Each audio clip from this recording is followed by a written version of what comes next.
बाबरी मस्जिद से शुरुआत हुई थी, अब अजमेर तक पहुंचा, हो सकता है कि आपके घरों तक भी पहुंच जाए। ऐसे चीज़ों के ख़िलाफ़ में हमें एहतजाज करना पड़ेगा। अगर आप घरों से नहीं निकलेंगे और डरते रहेंगे तो फिर आपकी लड़ाई लड़ने वाला कौन होगा। कानून को बालाताक रखते हुए फैसला दिया गया, सिर्फ एक सेंटीमेंट को लेकर के फैसला दिया गया। ये फैसला का जो रिपोर्ट है उसमें भी आप देख सकते हैं, सुप्रीम कोर्ट ने जो फैसला दिया था उसने कहा था मुल्क के अंदर में दंगा फसाद ना हो और कोई भी ऐसा मामला ना हो, इसलिए अमन शांति कायम करने के लिए मुल्क के अंदर में ये फैसला लिया जाता है कि वहाँ पर ही राम मंदिर बना दिया जाए। आज इत्तेहाद हम लोग के अंदर में रहता तो शायद बाबरी मस्जिद भी हम लोग के हाथ से नहीं जाता। 32 साल बाद आज पहली बार आज़ाद बाज़ार के मोड़ पर बाबरी मस्जिद को लेकर के यहाँ पर एक चेन बना करके एहतजाज किया गया है। पहले दंगे फसाद करवा करके लोगों को मारते थे, अब तो इन्होंने हमारे मजहब के ऊपर और शायर इस्लाम के ऊपर हमलावर हो गए हैं। अभी सड़कों पर उतर रहे हैं क्योंकि आप संसद में नहीं हैं। इसके साथ साथ आप अगर संसद की भी तैयारी कर ले और कम से कम 50-100 MPs को अगर आपने पार्लियामेंट के अंदर भेज दिया तो उम्मीद है कि इस मुल्क के अंदर मुल्क के हालात बदलेंगे और इंसाफ का बोलबाला होगा। अर्जुन सिंह जैसे लोगों को तो मेंटल हॉस्पिटल में होना चाहिए, क्योंकि ये देश के अंदर उन्हें मालूम नहीं है कि इस देश के अंदर जो सबसे ज़्यादा खून देने वाली कौम है वो मुसलमानों ने इस देश के अंदर खून देकर इस मुल्क को सींचा था। इस मुल्क के मिट्टी को कहीं भी उठाकर कहीं से भी निचोड़ लो या हमारे बुजुर्गों के खून के कतरे नजर आएंगे आपको। मुझे तो उन जजों के ऊपर हैरत लगता है जो जज हर रात बैठ करके कोर्ट के अंदर जो इंसाफ के कुर्सी के ऊपर बैठे हुए हैं, वो बगैर किसी सबूत के कोई भी एक पिटीशन दायर कर दे रहा है कि भाई इस मस्जिद के नीचे मंदिर है या इस दरगाह के नीचे मंदिर है, और वो कोर्ट उस पिटीशन को एक्सेप्ट कर ले रहा और सर्वे का ऑर्डर दे रहा। हैरत होता है ऐसे मानसिकता के लोगों को। वो एक बाबरी मस्जिद देने के बाद में अब वो अनेक बाबरी मस्जिद जो है वो चाह रहे हैं, साथ ही साथ अजमेर शरीफ चाह रहे हैं। ये हिंदुस्तान का मुसलमान कभी नहीं मानेगा और ना मानने वाला है, क्योंकि हम लोगों ने तो मौका दिया है। बाबरी मस्जिद जब ये काम हुआ, बाबरी मस्जिद 1992-96 को, ये हम लोगों ने मौका दिया है। ये लोग मौके के तलाश में था, मौका इन लोगों को मिलता गया। इन लोग अपना एक से एक पर एक इशू इन लोग अपना चलाता चला गया। कभी संभल हो, कभी ज्ञानवापी हो, कभी अजमेर हो, और ये आने वाले दिन में आप देखेंगे कि हिंदुस्तान के तमाम स्टेट में कहीं ना कहीं हर जगह पर ये लोग अपना इसी तरीके से मनसूबा लोग बनाएंगे और मुसलमानों को परेशान और हरासा किया जाएगा। उन तक यही पैगाम दिया जाएगा कि अभी तो अजमेर बाबरी मस्जिद से शुरुआत हुई थी, अब अजमेर तक पहुंचा, हो सकता है कि आपके घरों तक भी पहुंच जाए। इसीलिए आप बेदार रहें। सड़क से एहतजाज करना यह हमारा संविधानी हक है कि किसी भी गैर कानूनी बिल के ख़िलाफ़ या गैर कानूनी काम हो रहा है देश के अंदर या सरकार कर रही है जो हमें पसंद नहीं है और हमारे ख़िलाफ़ है, ऐसे चीज़ों के ख़िलाफ़ में हमें एहतजाज करना पड़ेगा। अगर आप घरों से नहीं निकलेंगे और डरते रहेंगे तो फिर आपकी लड़ाई लड़ने वाला कौन होगा। आपकी लड़ाई खुद लड़नी पड़ेगी। हर एक की ज़िम्मेदारी है इस वक्त, क्योंकि पहले तो ये हमारे बच्चों को मारते थे, हमारे बहनों के सरों से इन्होंने दुपट्टे खींचने शुरू कर दिए, पहले दंगे फसाद करवा करके लोगों को मारते थे, अब तो इन्होंने हमारे मज़हब के ऊपर और शायर इस्लाम के ऊपर हमलावर हो गए हैं। तो क्या आप चाहते हैं कि आपके घरों में घुसकर अब आपको मारें तब आप निकलेंगे? इसीलिए निकलना ज़रूरी है। अगर नहीं निकलेंगे तो आपके आने वाली नस्लों को आपको जवाब देना पड़ेगा। 32 सालों से मुसलमान ब्लैक डे 6 दिसंबर को मना रहा है, शोक मना रहा है, लेकिन 32 सालों में कई हज़ार मस्जिदें शहीद भी कर दी गई हैं। मुसलमानों का शोक मनाना, रास्तों पर उतरना, बस देखिए एक्चुअली पॉलिटिकल पावर उनके हाथ में है। हम तो यही कहेंगे अपने लोगों से और मुसलमानों से भी और तमाम इंसाफ पसंद लोगों से कि पॉलिटिकली अगर जब तक आप स्ट्रांग नहीं होंगे, जब तक आप उन जगहों पर अपने लोगों को नहीं भेजेंगे जहां कानूनें बनाई जाती हैं, संसद के अंदर अगर लोगों को नहीं भेजेंगे, तब तक आप कामयाब नहीं होंगे। अभी सड़कों पर उतर रहे हैं क्योंकि आप संसद में नहीं हैं। इसके साथ साथ आप अगर संसद की भी तैयारी कर ले और कम से कम 50-100 MPs को अगर आपने पार्लियामेंट के अंदर भेज दिया तो उम्मीद है कि इस मुल्क के अंदर मुल्क के हालात बदलेंगे और इंसाफ का बोलबाला होगा। बहुत ऐसे मुसलमान MP है राज्यसभा में और पार्लियामेंट में, मगर देखिए मुसलमान MP को आप किस नज़रिए से देखते हैं वो मैं नहीं जानता, लेकिन मैं इस नज़रिए से देखता हूँ कि वो पार्टी के MP होते हैं और पार्टी जब तक उन्हें इंस्ट्रक्शन नहीं देता तब तक वो कुछ नहीं बोलेंगे।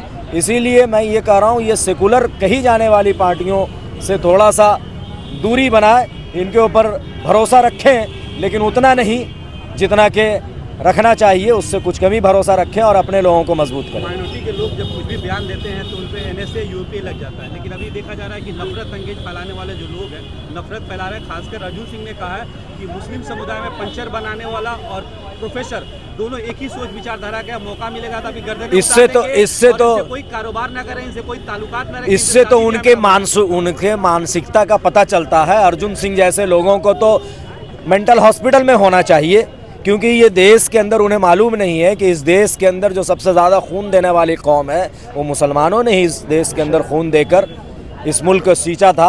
इस मुल्क के मिट्टी को कहीं भी उठाकर कहीं से भी निचोड़ लो या हमारे बुज़ुर्गों के खून के कतरे नज़र आएंगे आपको। बाबरी मस्जिद को बचा ना पाया मुस्लिम, क्या लगता है कि अब अजमेर पे जो आँच आई है उसको बचा पाएगा? मुझे तो उन जजों के ऊपर हैरत लगता है जो जज हर रात बैठ करके कोर्ट के अंदर जो इंसाफ के कुर्सी के ऊपर बैठे हुए हैं वो बगैर किसी सबूत के कोई भी एक पिटीशन दायर कर दे रहा है कि भाई इस मस्जिद के नीचे मंदिर है या इस दरगाह के नीचे मंदिर है, और वो कोर्ट उस पिटीशन को एक्सेप्ट कर ले रहा और सर्वे का ऑर्डर दे रहा। हैरत होता है ऐसे मानसिकता के लोगों को। ये कौन सा व्हाट्सअप यूनिवर्सिटी से पढ़ करके आए हैं जो जज बने हैं?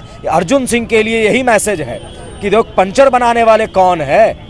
आपके जैसा सड़क छाप आदमी का भी मेंटलिटी वही है जो एक निचली अदालत के जज का है। देखिए, ऐसा है कि 6 दिसंबर के लेके मुसलमान प्रोटेस्ट में नहीं उतर रहा था। मैं आपको कहूं कि 6 दिसंबर का मुसलमान जो है वो अपने दिल में एक पत्थर रख करके इस बात को मान लिया था कि अगर सरकार चाह रही है, अगर कानून के ज़रिए से अगर कोई फ़ैसला हो तो वो हम लोग मानने को तैयार हैं। मगर ऐसा नहीं हुआ। कानून को बालाताक रखते हुए फ़ैसला दिया गया, सिर्फ एक सेंटीमेंट को लेकर के फ़ैसला दिया गया।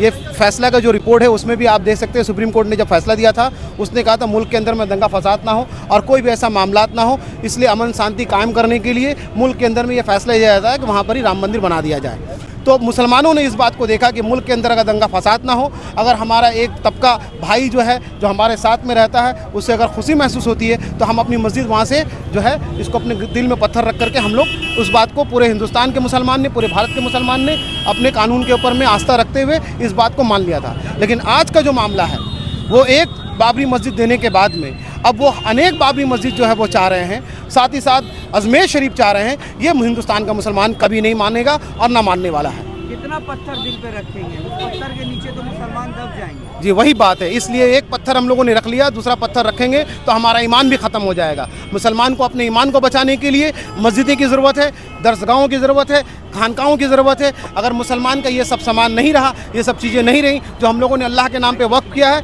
हमारे पूर्वजों ने जो वक्फ किया है, अगर ये नहीं रहेगा तो हमारा ईमान भी आस्ते आस्ते ख़त्म हो जाएगा। ये दूसरा स्पेन बनाने के लिए पूरी तैयारी हो रही है मुल्क भारत के अंदर में, जबकि भारत का संविधान आर्टिकल 25 हम लोगों को ये इजाज़त देता है कि हम अपने संविधान को मानते हुए, अपने भारत के कानून को मानते हुए, कानून के तहत हम अपने मुल्क के अंदर में अपना धर्म का जो है प्रचार भी कर सकते हैं और अपने धर्म का हम लोग अपने पालन भी कर सकते हैं। उसी तरीके से आर्टिकल 26 भी हमें ये इजाज़त देता है कि माइनॉरिटीज़ हो या किसी भी मज़हब के लोग हों वो अपना दरसगाह बना सकते हैं, मस्जिदें बना सकते हैं, मंदिरें बना सकते हैं, तमाम चीज़ बना सकते हैं। आर्टिकल 29 हर माइनॉरिटीज़ को, चाहे वो दलित हो, आदिवासी हो, मुसलमान हो, चाहे सिख भाई हो या ईसाई भाई हो, वो अपना अपना जो है इंस्टीट्यूट को बना करके अपने कानून के तहत रह करके अपना एक कानून बना करके मुल्क के संविधान के अंदर रह करके उसको चला सकते हैं। जिस तरीके से आज पूरे भारत के अंदर में आप देख रहे हैं, चाहे वो गुरुद्वारा हो, चाहे चर्च हो, चाहे मस्जिदें हो, मदरसा हो, यहाँ पर तमाम लोगों का, यहाँ तक हिंदू भाइयों का भी अपना खुद का हिंदू इंडोमेंट एक्ट है,